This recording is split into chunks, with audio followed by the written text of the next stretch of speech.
Shalom, selamat pagi Bapak Ibu dikasihi Tuhan.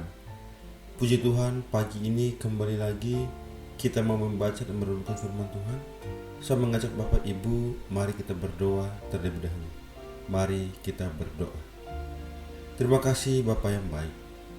Kami bersyukur ya Tuhan sepanjang malam hingga pada pagi hari ini. Kami bisa bangun tidur dengan sehat. Itu semua karena berkat kasih-Mu. Dan pada pagi hari ini kami mau membaca dan merenungkan firman-Mu. Ya Tuhan, bukalah hati dan pikiran kami, sehingga firman yang kami baca, kami renungkan, kami dapat mengaplikasikannya di dalam kehidupan kami hari lepas hari. Terima kasih Tuhan, kami sambut firman-Mu pada pagi hari ini penuh dengan ucapan syukur. Haleluya, amin. Baik Bapak Ibu, tema yang saya berikan untuk kita renungkan bersama pada pagi hari ini yaitu kebutuhan atau keinginan. Bilangan pasal 11 ayat 24 sampai dengan ayat yang ke-30. Setelah Musa datang keluar, disampaikan firman Tuhan itu kepada bangsa itu. Ia mengumpulkan 70 orang dari para tua-tua bangsa itu dan menyuruh mereka berdiri di sekeliling kemah. Lalu turunlah Tuhan dalam awan dan berbicara kepada Musa. Kemudian diambilnya sebagian dari roh yang hinggap padanya dan ditaruhnya atas ke-70 tua-tua itu. Ketika roh itu hinggap pada mereka, kepenuhanlah mereka seperti nabi. Tetapi sesudah itu tidak lagi. Masih ada 2 orang tinggal di tempat perkemahan, yang seorang bernama Eldad, yang lain bernama Medad. Ketika roh itu hinggap pada mereka, mereka itu termasuk orang-orang yang dicatat tetapi tidak turut pergi ke kemah. Maka kepenuhanlah mereka seperti nabi di tempat perkemahan. Lalu berlarilah seorang muda memberitahukan kepada Musa, Eldad dan Medad kepenuhan seperti nabi di tempat perkemahan. Maka menjawablah Yosua bin Nun yang sejak mudanya menjadi abdi Musa, "Tuanku Musa, cegahlah mereka." Tetapi Musa berkata kepadanya, "Apakah engkau begitu giat mendukung diriku? Kalau seluruh umat Tuhan menjadi nabi, oleh karena Tuhan memberi rohnya hinggap kepada mereka." Kemudian kembalilah Musa ke tempat perkemahan, dia dan para tua-tua Israel. Bapak Ibu, saudara yang dikasihi Tuhan, Tuhan menjawab 2 masalah besar yang timbul di tengah perjalanan umat Israel. Krisis ketahanan kepemimpinan Musa dan sungut-sungut bangsa Israel menginginkan daging untuk makan. Karena kedua krisis itu berakar pada kurangnya iman pada pemeliharaan Allah, maka jawaban Tuhan mengandung hukuman juga. Tuhan menjawab Musa lebih dulu.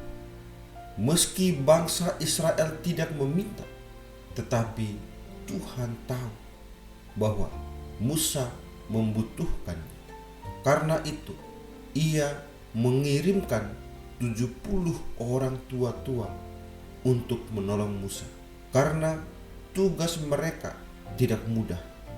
Tentu mereka membutuhkan urapan roh Tuhan.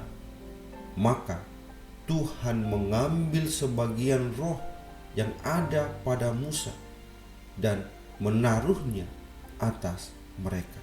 Dengan keterlibatan 70 orang pemimpin pembantu dengan urapan roh, maka beban Musa diringankan. Orang Israel tidak harus semata bergantung pada Musa untuk mendengarkan ajaran dan arahan dari Tuhan. Musa menunjukkan sikap seorang pemimpin yang sedia berbagi wewenang dan peran, suatu prinsip yang harus dianut oleh semua pemimpin Kristen masa kini dan bagi semua orang percaya. Tuhan tak menutup telinga terhadap keluhan Israel. Ia berjanji akan membuat bangsa itu makan daging selama sebulan. Menyadari banyaknya orang yang harus dipenuhi keinginannya, Musa sempat bingung. Tetapi Tuhan mengingatkan Musa akan kemahakuasaannya. Musa akan melihat bagaimana Allah menggenapi firman-Nya. Dengan caranya yang ajaib, Tuhan mengirimkan burung puyuh, namun jawaban Tuhan tidak mengurangi ketamakan mereka. Akibatnya Allah menghajar mereka dengan tulah yang sangat besar. Kebaikan Allah yang melimpah, baik dalam menyelamatkan maupun dalam memelihara, janganlah sampai membuat kita memandang Allah seolah pelayan kita. Kita harus tahu menempatkan kebutuhan dan keinginan di bawah kehendak Allah.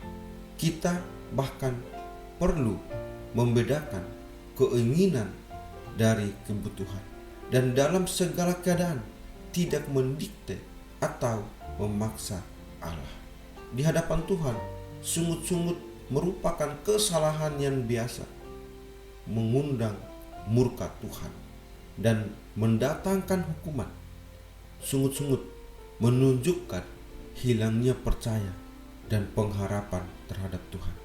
Hidup memang kadang bisa menekan dan mendesak kita, tetapi jangan pernah kehilangan harapan dan meragukan kasih Tuhan. Hiduplah tetap dalam pengharapan. Oleh karena itu, penting bagi kita untuk senantiasa berpaut kepadanya dan mengikuti kehendak-Nya. Salah satu cara terhubung dengan Allah adalah melalui membaca firman.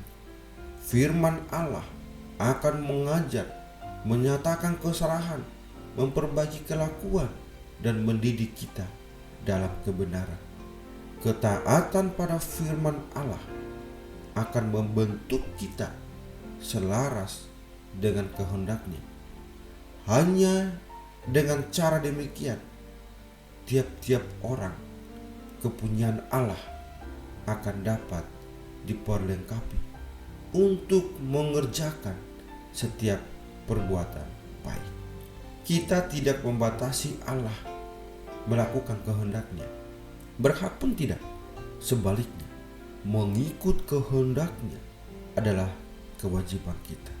Haleluya. Tuhan Yesus memberkati kita. Amin. Mari kita berdoa. Terima kasih Bapa yang baik. Kami bersyukur ya Tuhan, kami kembali diberkati oleh firman-Mu.